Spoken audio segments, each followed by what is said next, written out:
अस्सलाम वालेकुम जी स्टूडेंट्स। हमारा आज का टॉपिक है ऑप्टिमल मर्ज पैटर्न।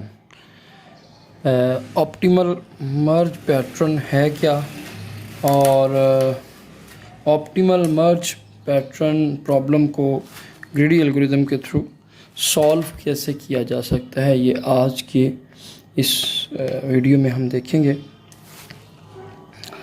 सबसे पहले हम क्लास के अंदर डिस्कस कर चुके हैं टॉपिक टू वे मर्ज के दो लिस्ट हैं, उन दोनों लिस्ट्स को मर्ज कैसे किया जा सकता है। उन दोनों लिस्ट को मर्ज करने के लिए सपोज़ आपके पास एक लिस्ट है, पी लिस्ट है 2, 4, 7, 10, 15।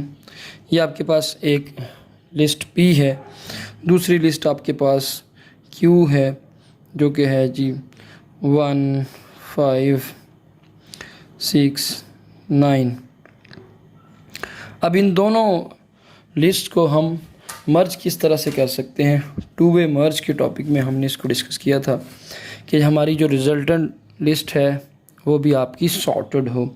तो दो सॉर्टेड लिस्ट को मर्ज इस तरह से किया जाए कि आपकी रिज़ल्ट वाली लिस्ट भी आपकी सॉर्टेड ही है। सपोज़ हम इसको लिस्ट R कह लेते हैं, तो उसमें हम एक एक करके सारे के सारे एलिमेंट को लिस्ट को कंपेयर करते हैं। जौन सा एलिमेंट छोटा होता है उसको आपकी रिज़ल्ट वाली लिस्ट में लिख दिया जाता है, और जौन सा एलिमेंट बड़ा होता है उसको नहीं लिखा जाता, उसको फिर नेक्स्ट टाइम चेक किया जाता है। सपोज़ अगर इसको मैं मर्ज करूं तो सबसे पहले 1 और 2 कंपेयर होगा, तो डेफिनेटली 1 छोटा एलिमेंट है तो वो पहले आ जाएगा। उसके बाद आपका 5 और 2 कंपेयर होगा। 2 आपका मिनिमम है तो 2, अगर आप ये यहाँ पे असेंडिंग ऑर्डर में सॉर्टिंग की बात कर रहे हैं तो 2 छोटा है तो फिर आपका 2 यहाँ पे आ जाएगा। अब नेक्स्ट आपका 4 और 5 कंपेयर होगा तो डेफिनेटली 4 मिनिमम है तो 4 लिखा जाएगा। अब 5 और 7 कंपेयर होगा तो 5 आपका मिनिमम है तो 5 यहाँ पे आ जाएगा। फिर आपका 6 और 7 कंपेयर होंगे तो डेफिनेटली यहाँ पे 6 आ जाएगा। फिर से 7 और 9 कंपेयर होंगे, फिर यहाँ पे क्या आ जाएगा 7, और उसके बाद 9 और 10 कंपेयर हुए तो 9, फिर उसके बाद आपका 10 और 15। इस तरह से आपके पास जो एक लिस्ट R आई है वो दोनों जो सब लिस्ट थी, सॉर्टेड लिस्ट थी, उसको हमने मर्ज किया है। यहाँ पे सिर्फ एक चीज़ देखने की है कि जितने एलिमेंट हैं दोनों लिस्ट के उतने कंपैरिजन हुए हैं। यानी कि इसके अगर 4 लिस्ट हैं और इसके आपके पास 5 एलिमेंट्स हैं इस लिस्ट के अंदर, तो आपके पास टोटल जो कंपैरिजन है वो 5+, अगर मैं टोटल कंपैरिजन की बात करूँ इक्वल टू 5 + 4, 9 कंपैरिजन यहाँ पे आपको मिले हैं। तो इस तरह से जब आपके पास 2 लिस्ट दी गई हो और उनको मर्ज करना हो तो हम कहते हैं कि उनके जितने टोटल एलिमेंट्स बनते हैं उतनी उसकी टाइम कम्प्लेक्सिटी आएगी, उतना उसका टाइम कंज्यूम होगा, अगर हम कंपैरिजन को ले रहे हैं आपकी बेसिक स्टेटमेंट। तो लेकिन इशू यहाँ पे ये है कि अगर आपकी 2 से ज़्यादा लिस्ट हैं जिनको हमने मर्ज करना है। सपोज़ मैं यहाँ पे कहता हूँ कि A, B, C, D। जब हम P और Q को मर्ज कर रहे थे तो हमने उन दोनों के एलिमेंट्स को प्लस किया, तो हमने क्या कर लिया जी, उनको मर्ज करके तो इस तरह से हमने उसका टोटल एलिमेंट निकाल लिए। अब अगर सपोज़ हमारे पास A, B, C, D 4 इस तरह के एलिमेंट हैं, लिस्ट हैं, और उसके कुछ एलिमेंट्स हैं। सपोज़ इसके 5 एलिमेंट्स हैं, इसके 6 एलिमेंट्स हैं, इसके 2 हैं, इसके 4 हैं। तो इन 4 लिस्ट को मर्ज डिफरेंट वे से किया जा सकता है। मर्ज करने के लिए हम डिफरेंट कॉम्बिनेशन यूज़ कर सकते हैं। सपोज़ एक हम ये पैटर्न अपना लेते हैं कि हम कहते हैं A और B दोनों को मर्ज कर दो। दोनों को मर्ज करेंगे तो आपके पास टोटल क्या निकलेगा, 5 + 6 11 कंपैरिजन होंगे। ठीक है जी। उसके बाद आप कहते हो जी कि 2 को इसके साथ मर्ज कर दो तो 11 डेफिनेटली इन दोनों की जो रिज़ल्ट लिस्ट आएगी उसके 11 एलिमेंट होंगे और उसको इसके साथ मर्ज किया जाएगा। तो 11 और 2 13, और इसके बाद आपका ये एक 4 की लिस्ट है, उसको फर्दर जो आप इस 13 वाली लिस्ट है उसके साथ मर्ज किया जाएगा। तो आपका 13 + 4 जिस 17 कंपैरिजन होंगे।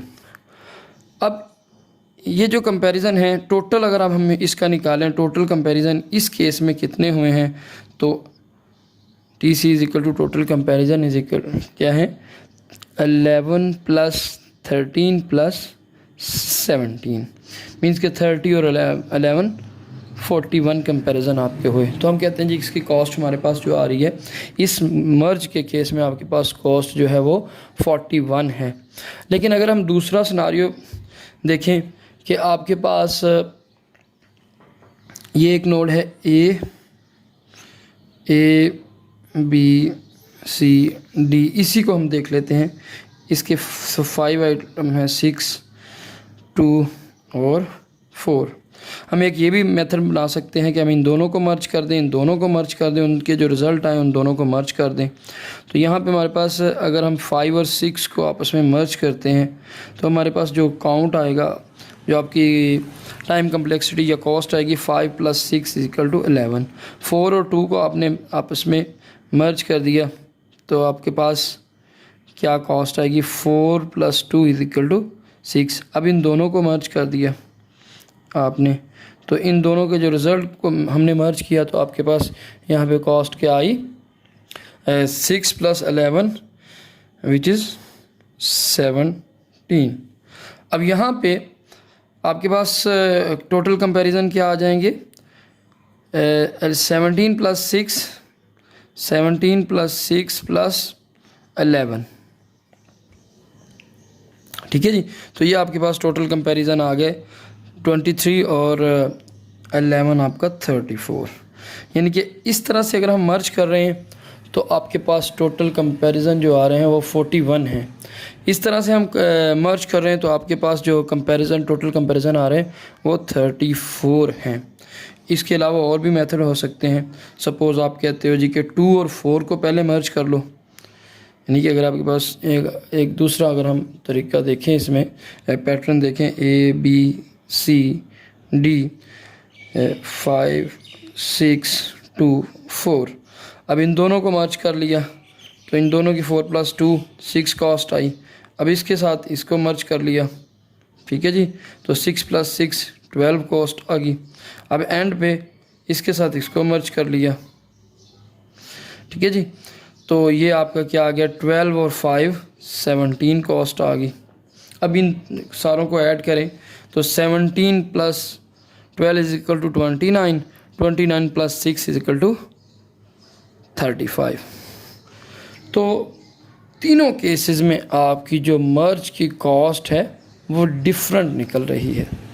तो यहाँ से आपको ऑप्टिमल मर्ज पैटर्न का आइडिया होगा कि ऑप्टिमल मर्ज पैटर्न में आपको किस तरीके से, किस पैटर्न से सेट ऑफ लिस्ट को मर्ज किया जाए कि हमारे पास जो कॉस्ट आए वो मिनिमम आए।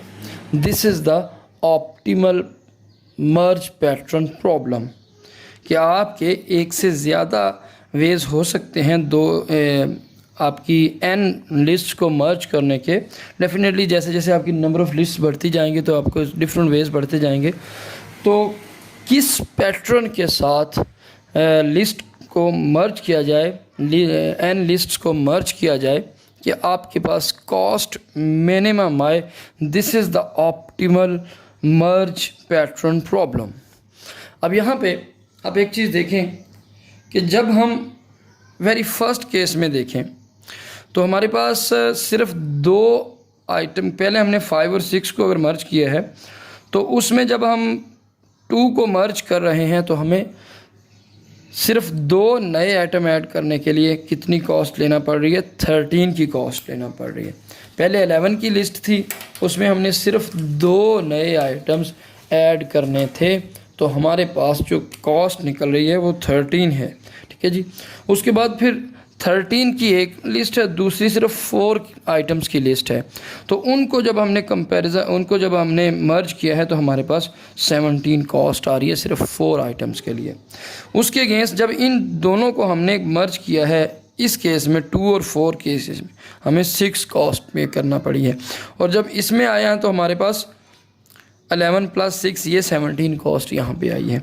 इस केस में आपको 12 कॉस्ट इन दोनों को, यानी कि पहले केस में इन दोनों को मर्ज करने के लिए आपके पास 13 + 17 कॉस्ट आ रही है लिस्ट में जब आप ऐड करें।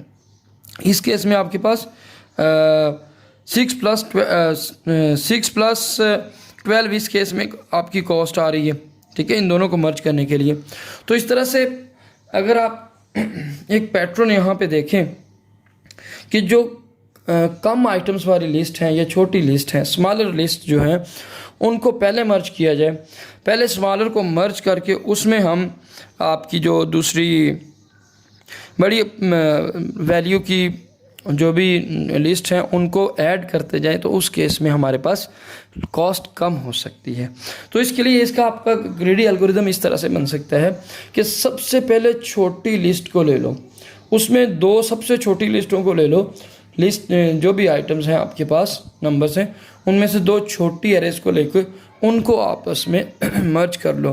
फिर उसके बाद फर्दर उसके बाद जो बड़ी लिस्ट आएगी उसको मर्ज कर लो, फिर उसके बाद जो बड़ी लिस्ट आएगी उसको मर्ज करो, और इस तरह से आपके पास जो मर्ज का पैटर्न निकलेगा वो आपका ऑप्टिमम निकलेगा जी। तो इसके लिए हम एक एग्ज़ाम्पल ले लेते हैं। सपोज़ हमारे पास कुछ आइटम्स हैं, लिस्ट्स हैं, और उनके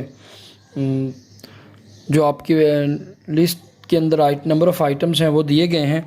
तो हमने उसका ऑप्टिमल मर्जिंग का एल्गोरिदम देखना है कि ऑप्टिमल मर्ज किस तरह से उसको किया जा सकता है।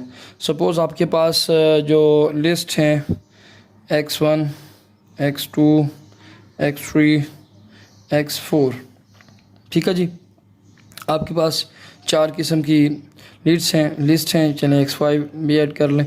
इसमें इसकी number of items, number of elements हैं जी 15, इसके हैं जी 5, इसके 10, इसकी 15 20 कर लें, डिफरेंट कर लें, इसके बाद इसके आपके 25।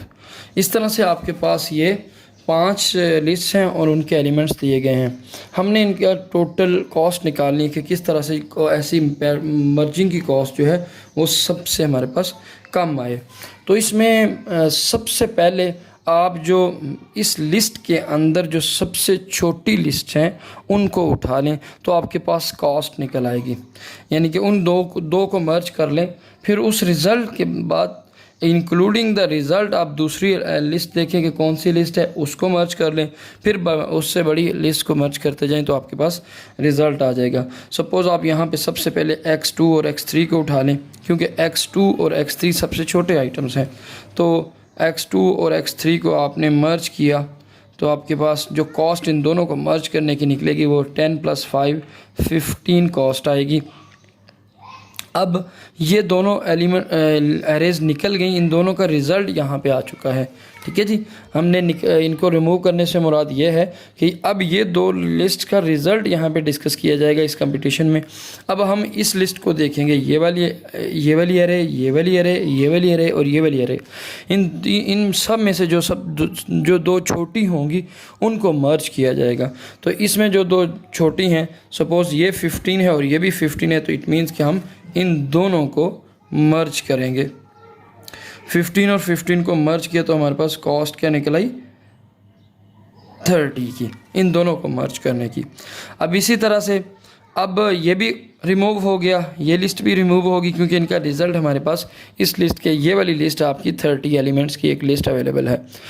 अब आप क्या करोगे, इस आइटम और इस आइटम, इन तीनों में से मिनिमम 2 ढूंढोगे। जो 2 छोटी आइटम्स हैं उन दोनों को मर्ज करोगे। तो यहाँ पे आपके पास this is 20 and this is 25। अब ये 30 है तो 20 और 25 दोनों आपकी कॉस्ट छोटी हैं, तो पहले आप इन दोनों कॉस्ट को मर्ज करोगे। तो 20 और 25 आपके पास क्या आ गया जी 45, ठीक है जी। इन दोनों को मर्ज करने की कॉस्ट आपकी 45 आई। अब ये दोनों भी बीच में से रिमूव होगी। अब आइटम्स आपकी ये दो बच गई हैं, तो ये दोनों आपकी आइटम्स क्या हो जाएंगी, मर्ज हो जाएंगी। तो 45 और 30 आपकी कॉस्ट क्या आ जाएगी, 75। और इस तरह से आपका ये जो इसकी जो टोटल मर्जिंग की कॉस्ट आएगी, टोटल कॉस्ट अगर मैं निकालूं तो 15 + 30, 15 + 30 + 45 + 75, which would be the optimal cost.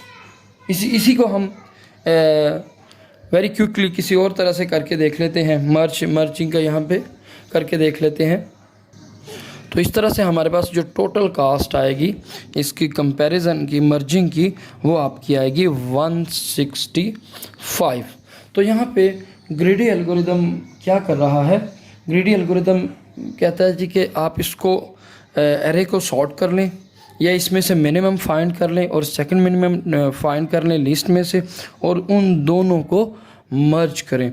फिर जो आपके पास नई लिस्ट जनरेट होगी उसमें से मिनिमम फाइंड करें और उसको फिर आप मर्ज कर लें। तो जो दो मिनिमम आ रहे हैं उन दोनों को आपस में मर्ज कर लें। इस तरह से आपके पास एंड पे जो रिज़ल्ट आएगा वो ऑप्टिमल सॉल्यूशन होगा मर्जिंग के लिए।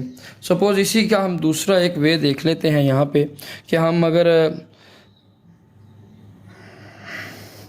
इसको मर्जिंग के लिए हम सबसे पहले x1 और x2 को मर्ज कर लेते हैं, x1, x2, x3, x4 और x5, ठीक है जी। अब यहाँ पे अब देखिए कि सपोज़ अगर हम x1 जिसकी कॉस्ट 15, 5, 10, 20 और 25, अगर हम सबसे पहले x और x2 को मर्ज करें तो यहाँ पे इन दोनों की कॉस्ट क्या आ जाएगी, 15 + 5, 20। नेक्स्ट फिर हम इसमें x3 अगर ऐड कर लें तो इसकी कॉस्ट क्या आएगी, 20 प्लस ये 20 में 10 ऐड किया, 20 + 30 कॉस्ट आई। इसमें आपका फिर 20 ऐड किया तो आपके पास टोटल कॉस्ट क्या आ गई, इसकी क्या आ गई, 50। अब 50 में आपने 25 ऐड किया तो आपके पास टोटल कॉस्ट क्या आ गई, 75। अब यहाँ पे आपके पास कॉस्ट आ गई 75 + 50 विच इज़ 125, देन 125 + 30 155 प्लस आपका 20 आएगा तो वो 175 आएगी। तो इस तरह से यहाँ पे आपके पास इस पैटर्न से अगर आप चलेंगे तो आपके पास जो मर्जिंग की कॉस्ट आएगी वो ज़्यादा आएगी as compare to the this one. तो आप इस तरह से ग्रेडी एल्गोरिथम को यूज़ करके मर्ज पैटर्न, ऑप्टिमल मर्ज पैटर्न का निकाल सकते हैं। अच्छा, अब इसकी टोटल कॉस्ट निकालने के लिए आपके पास एल्गोरिथम क्या हो सकता है कि आप हर आइटम की का दूसरा जो मेथड हो सकता है, ये तो हम इसके इस तरीके से काउंट कर रहे हैं ना कि जितनी एलिमेंट्स हैं नंबर ऑफ़ एलिमेंट्स को प्लस करें। तो इसके अलावा इसका जो काउंट करने का कॉस्ट काउंट करने का दूसरा एल्गोरिथम हो सकता है कि हर नोड का आप डिस्टेंस निकाल लें, हर नोड का आप डिस्टेंस निकाल लें और उस नोड के डिस्टेंस से आप उसकी जो क्या है लेंथ के साथ उसके डिस्टेंस को मल्टीप्लाई करें और फिर जो समीशन करके टोटल हमारे पास आएगा वो आपकी कॉस्ट आएगी। सपोज़ आप कहते हो x1 का डिस्टेंस क्या है, 1, 2, तो x1 के डिस्टेंस आपके पास यानी कि रूट नोड से आप इसको काउंट करोगे तो यहाँ से अगर आप काउंट करें x1 का डिस्टेंस जो हमने पहले यूज़ किया था 1, 2, इसका डिस्टेंस क्या आ रहा है जी, 2। तो आप कहते हो 15 × 2, ठीक है, प्लस ये डिस्टेंस है 1, 2, 3, x2 का डिस्टेंस कितना है, 3। तो इसकी कॉस्ट क्या है और लेंथ क्या है, 5 × 3 प्लस अब इसकी डिस्टेंस क्या है 1, 2, 3, तो 3 × 10। फिर आपकी इन दोनों का लेंथ क्या है 2, 2, तो प्लस 2 × 25 प्लस 2 × 20।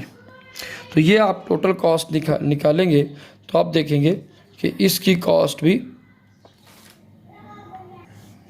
जी, तो इस तरह से हमने हर नोड का डिस्टेंस निकाल लिया है।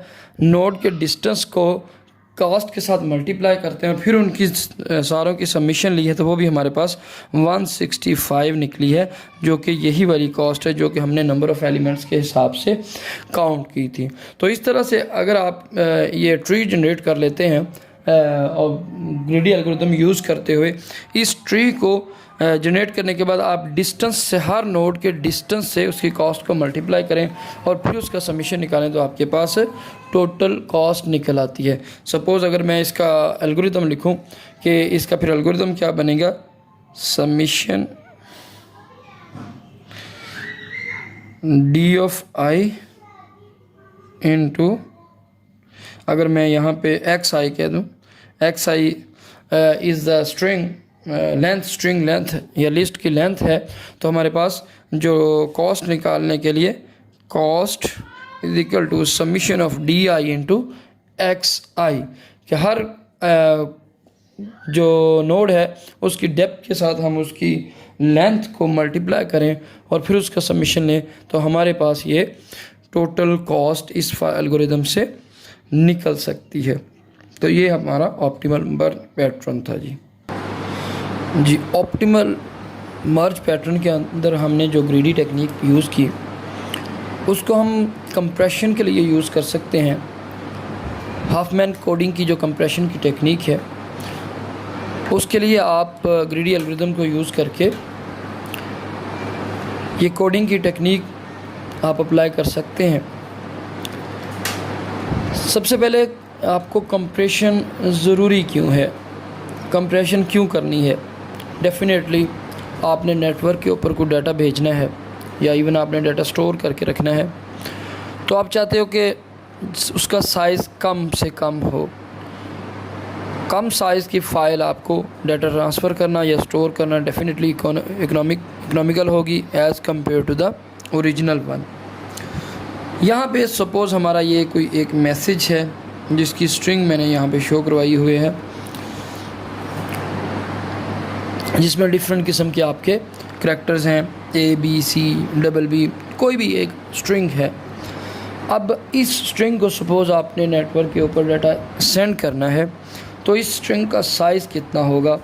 हम सब समझते हैं कि आपके जो करैक्टर्स हैं ये आस्की कोड्स के अंदर लिखे जाते हैं और हर एक आस्की कोड सपोज़ आपका यहाँ पे 8 बिट्स का है, एक करैक्टर 8 बिट्स ले रहा है। आप जनरली जानते हैं कि ए के लिए जो आपका आस्की नंबर है वो 65 है, ठीक है जी, जिसको 0 1 0 0 3 5 6 इस तरह से लिखा जाता है जी, 0 1 0 0 0 0 0 और 1। तो अब इसी तरह से बाकी भी सारे करैक्टर्स के लिए, बी के लिए 1 0 है, इस तरह आप समझते हैं ये सब सारी चीज़ें। तो बी के लिए 66 होगा और फिर 67, इस तरह से एक एक के नंबर से बढ़ता जाएगा और उसी तरह से 8 बिट्स का आपका कोई नंबर जनरेट होगा जो आस्की की हमारी स्कीम है उसके हिसाब से। तो इस स्ट्रिंग के अगर हम करैक्टर काउंट करें 1 2 3 4 5 6 7 8 9 10 11 12 13 14 15 16 17 18 19 20, तो 20 करैक्टर्स की आपकी ये एक स्ट्रिंग है। तो हर करैक्टर आपका 8 बिट्स ले रहा है, ठीक है जी। तो इस अगर मैसेज को आपने सपोज़ ट्रांसफ़र करना है तो आप क्या कहते हो जी कि 20 × 8 160 बिट्स आपको ट्रांसफ़र करना पड़ेंगी या स्टोर करना पड़ेंगी, ठीक है। अगर इसी डाटा को या इसी मैसेज को किसी तरह से कंप्रेस कर दिया जाए, कंप्रेस करने के बाद इसका जो साइज़ रिमूव कर दिया जाए, तो इसके लिए आपके पास एक हाफमैन कोडिंग की टेक्निक है। हाफमैन कोडिंग की टेक्निक आप इसको के ज़रिए आप इसका साइज़ रिड्यूस कर सकते हैं। किस तरह से रिड्यूस कर सकते हैं वो हम देखेंगे कि किस तरह से आप ग्रीडी एल्गोरिथम को अप्लाई करते हुए हाफमैन कोडिंग की टेक्निक को इम्प्लीमेंट कर सकते हो डाटा कंप्रेशन के लिए। कोडिंग कैसे जनरेट कर सकते हो आप, सपोज़ अब मैं मिसाल देता हूँ कि अगर हमारे पास ये अगर हम इसकी करैक्टर्स की लिस्ट बना लें तो ये करैक्टर्स की लिस्ट क्या है क्या है, ए है, बी है, सी है, डी और ई। इनमें हम ई तक गए हैं, तो इट मीन्स हमारे पास यहाँ पे कितने 5 नंबर्स हैं। तो 5 नंबर्स को डिफरेंट कोड देने के लिए आपको कितनी बिट्स रिक्वायर्ड हो सकती हैं अगर आप बिट्स में कोडिंग करें, जैसे आस्की में। अब आस्की में तो चूँकि 128 करैक्टर्स के लिए जिसमें आपके नंबर, आपके डिजिट्स भी हैं, आपके सिंबल्स भी हैं, सारे के सारे दूसरे सिंबल्स भी हैं, तो हमने 8 बिट्स लेते हैं। लेकिन इस मैसेज के केस में आपके पास सपोज़ हमारे पास सिर्फ 5 करैक्टर्स हैं, तो 5 करैक्टर्स को हर एक को डिफरेंट यूनिक कोड देने के लिए हमें कितनी बिट्स रिक्वायर्ड होंगी।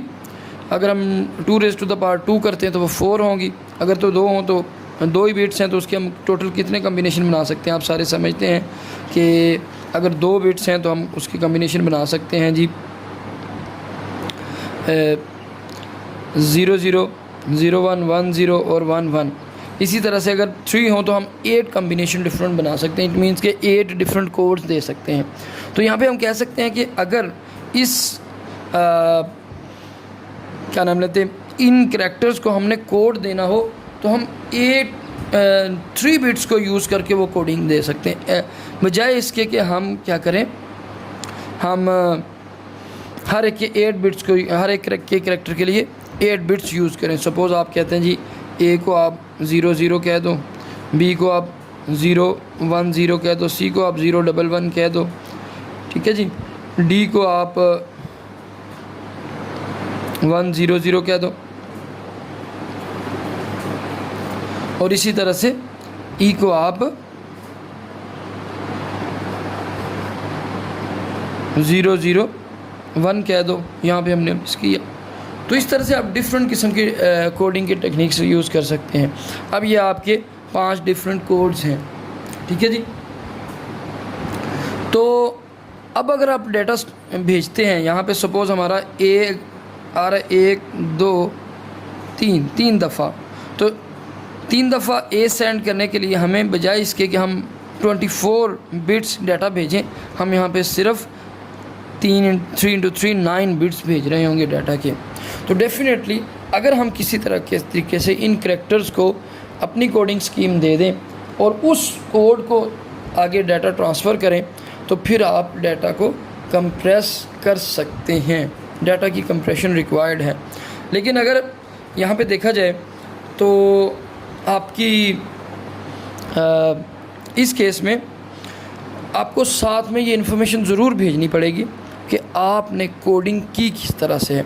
वो वाले ओवरहेड साथ में आपको भेजने पड़ेंगे, ट्रांसफ़र करने पड़ेंगे। अगर हम नेटवर्क के ऊपर डाटा ट्रांसफ़र करने की बात कर रहे हैं, या इवन कोई बंदा फ़ाइल स्टोर करता है और बाद में उसको कंप्रेस्ड फ़ाइल को डीकम्प्रेस किया जाता है, तो वहाँ पे भी आपको कोडिंग की स्कीम का रिकॉर्ड ज़रूर साथ में रखना पड़ेगा और वो वाला डाटा हमें स्टोर करना ही पड़ेगा लाजमी। अच्छा, अब इसमें जो ऑप्टिमल मर्ज पैटर्न की टेक्निक है वो किस तरह से कोडिंग में हेल्प कर सकती है, इसको हम यहाँ पे देख लेते हैं। कि सबसे पहले सपोज़ आपके पास ये जो जितने भी करैक्टर्स हैं इनकी आप काउंट कर लें, इन करैक्टर्स की फ्रीक्वेंसी काउंट कर लें। फ्रीक्वेंसी से मुराद कि आपके इस मैसेज के अंदर कौन सा करैक्टर कितनी दफ़ा आ रहा है। आप कहते हो ये ए कितनी दफ़ा आ रहा है, 1 2 3 टाइम्स ए आ रहा है। बी कितने टाइम आ रहा है, 1 2 3 4 टाइम आपका बी आ रहा है।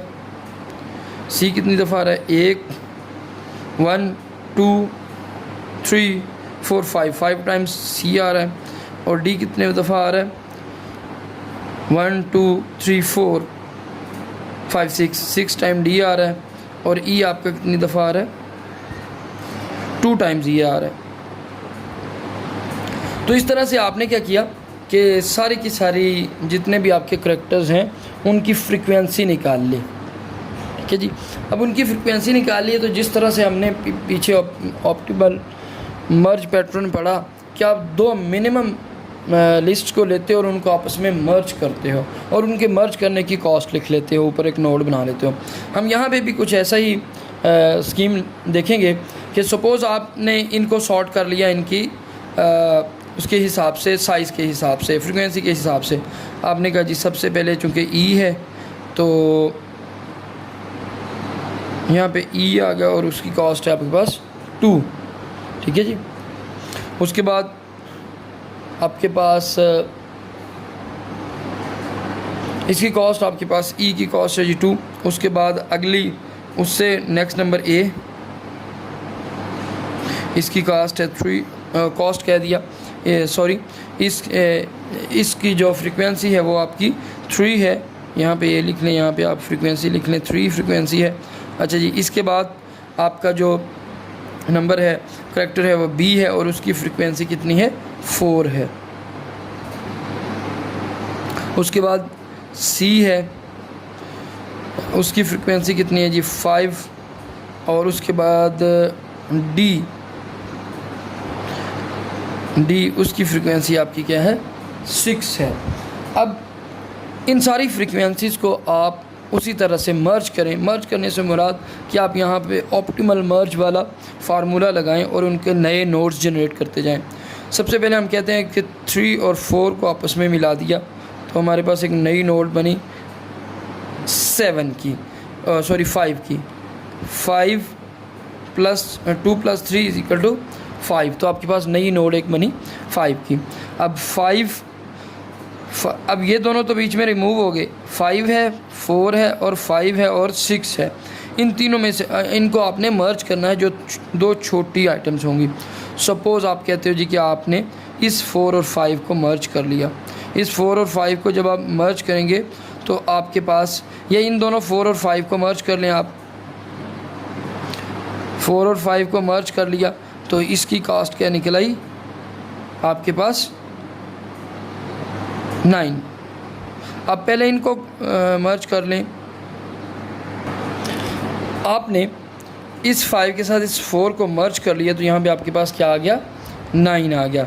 अब इन दोनों को मर्ज करें तो एक नई नोड आपके पास आएगी जो कि क्या होगी 6 + 5 11 होगी। अब ये दोनों नोड्स रह गए तो इन दोनों को मर्ज कर लें तो 9 + 11 आपके पास क्या आ गया 20 कॉस्ट होगी, ठीक है जी। अब यहाँ पे आप देख सकते हैं कि आपके पास जो नई कॉस्ट आई है वो 20 आपके पास रूट नोड एक बन गया। इस तरह से आपने एक ट्री जनरेट कर लिया नोड्स को मर्ज करते करते आपने एक जी। तो अब आपके पास सारों की फ्रीक्वेंसी के हिसाब से हमने एक ट्री जनरेट कर लिया है। अब आप इनकी कोडिंग इस तरह से कर सकते हैं कि आप हर एक लेफ़्ट को 0 असाइन कर दें और राइट को आप 1 असाइन कर दें। लेफ़्ट हर नोड के ऊपर जो लीव्स हैं उनको, जो आपके चाइल्ड्स हैं, लेफ़्ट को 0 और राइट को 1, 0 1, फिर इसी तरह से ये भी 0 और ये 1। अब आप इस तरह से इन सारे नोड्स का कोड जनरेट कर सकते हैं। सपोज़ अगर आप कहते हो कि ई का कोड यहाँ पे क्या बनेगा तो आप कहते हो जी ई का कोड बनेगा 0 0 0 0 0 0। अच्छा, ए का कोड क्या बनेगा आपके पास, आप कहते हो जी कि 0 0 1 0 0 1। बी का कोड क्या बनेगा 0 और 1।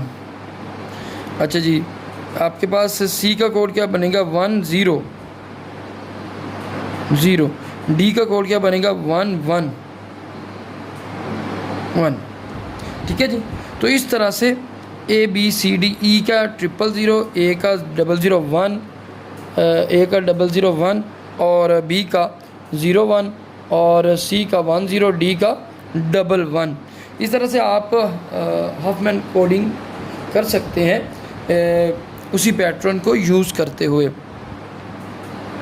अब आप अगर इसी मैसेज का साइज़ देखना चाहें कि ये मैसेज का साइज़ किस तरह से, ए को हम यहाँ पे कितने बिट्स में लिख रहे हैं 3 बिट्स में, और ए आ कितनी दफ़ा रहा है 3, तो 3 ये आपका सपोज़ करैक्टर है, या ये आपका काउंट है और यहाँ पे आप उसके बिट्स निकाल लें। बिट्स, ठीक है जी।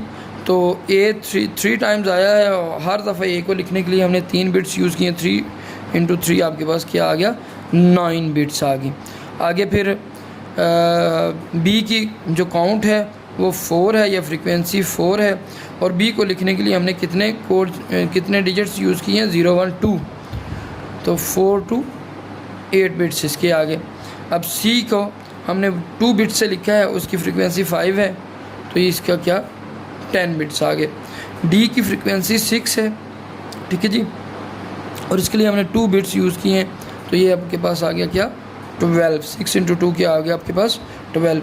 ई की 2 फ्रीक्वेंसी है और इसके लिए 3 हमने बिट्स यूज़ किए हैं। 3 × 2 आपके पास कितना आ गया 6, ठीक है जी। अब 18 और 10 28 और 8 34, 34 और 9 45 बिट्स आपकी ये बनेगी टोटल, जो कि आपके डाटा की है। आपका ये वाली सारी की सारी स्ट्रिंग अभी 45 बिट्स के अंदर इसके जो अपने लोड बनेगा या डाटा का साइज़ बनेगा वो 45 बिट्स बनेगा। अब यहाँ पे लेकिन एक चीज़ याद रखने वाली ज़रूर है कि या तो हमें ये जो हमने कोड जनरेट किया है कि ए आपका क्या है जी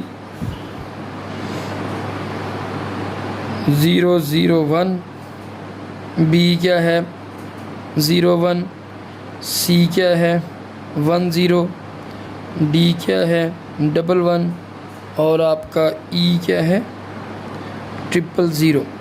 हमें ये वाला टेबल भी साथ में भेजना पड़ेगा जब आप डाटा ट्रांसफ़र कर रहे हैं, तो कोडिंग स्कीम साथ में आपको भेजनी पड़ेगी। कोडिंग स्कीम भेजने से मुराद कि इसका आस्की भेजना पड़ेगा, क्योंकि स्टैंडर्ड आस्की ही है, हर कोई आस्की के कोड को समझता है। इट मीन्स कि हमें ये 45 बिट्स डाटा के साथ ये वाली कोडिंग स्कीम भी साथ में भेजनी पड़ेगी। अब सपोज़ यहाँ पे आप बताओगे कि जैसे ए की आस्की हमने निकाली थी 65, आप कहोगे कि जी हमने इस नंबर को यानी कि 0 1 0 0 0 1 0 0 1 0 को अब क्या लिखा है 0 0 1 अपने डाटा के अंदर, ठीक है जी। इस सारी कैलकुलेशन के बाद आप कहते हो कि मैंने ये वाला इसके लिए जनरेट की है कोड। तो इसी तरह आप बी के लिए बताओगे, सी के लिए बताओगे, तो आपको यहाँ पे 40 बिट्स, तो अगर ये है हर एक के लिए 8 बिट भेजने, तो 1 2 3 4 5 40 बिट्स तो इसकी आस्की भेजनी पड़ेगी प्लस 40 बिट्स, ठीक है जी। इसकी जो आस्की है वो आपको इन सारों की टोटल आपको 40 बिट्स डाटा भेजना पड़ेगा, जो आस्की भेजेंगे कोडिंग स्कीम बताने के लिए। क्योंकि डेफिनेटली आप डाटा ट्रांसफ़र कर रहे हैं या डाटा आपने स्टोर किया है उसको कंप्रेस कर रहे हैं और बाद में आपने उसको डीकम्प्रेस करना है, तो दोनों केसेस में आपको कोडिंग की स्कीम का रिकॉर्ड साथ में रखना पड़ेगा, फिर ही आपको डीकम्प्रेशन की जा सकती है। तो यहाँ पे आपने 40 बिट्स ये वाले भेजेंगे, आस्की इनके भेजेंगे A B C D E, इसके 40 बिट्स, और ये बिट्स टोटल कितने बन गए डाटा के 3 1 2 3 4 5 6 7 8 9 और 12 बिट्स ये। तो आपके पास इस तरह से इस केस में जो टोटल डाटा बनेगा इसका, इस स्ट्रिंग का टोटल डाटा जो आपके पास यहाँ पे आएगा 45 बिट इस स्ट्रिंग के, 40 बिट्स इसके और 12 बिट्स इस डाटा के। तो 40 और 12 52 हो गए, तो 52 प्लस 45, यहाँ पे प्लीज़ जहन में रखिएगा 45 बिट्स आपके असल डाटा है और 52 बिट्स जो हैं वो आपके कोडिंग स्कीम बताने के लिए साथ हम भेज रहे हैं। तो आपके पास ये 45 बिट के आगे डाटा और 52 बिट्स जिसमें 40 आपके कौन से हैं स्कीम बताने के लिए अपना आस्की, और 13 आपके ये कोड्स के 12, तो ये आपके क्या आगे कोडिंग स्कीम के, कोडिंग स्कीम का रिकॉर्ड। तो इस तरह से टोटल आपके पास 5 + 2 7, 4 + 5 9, जो यहाँ से आप टोटल 97 बिट्स भेजेंगे कंप्रेशन के बाद, जो कि पहले आप भेज रहे थे 160। तो इस तरह से हाफमैन कोडिंग की स्कीम यूज़ करके आपने 97 की बजाय 160 बिट्स भेजे हैं। चीज़ याद रखिएगा, ये वाली जो हमने पहले कोडिंग की स्कीम की थी ये स्टैटिक थी, ठीक है। फिक्स साइज़ को इसको कहते हैं कोडिंग, फिक्स्ड कोडिंग है। ये डायनेमिक कोडिंग है, रन टाइम पे आपकी कोडिंग जनरेट हो रही है, ठीक है।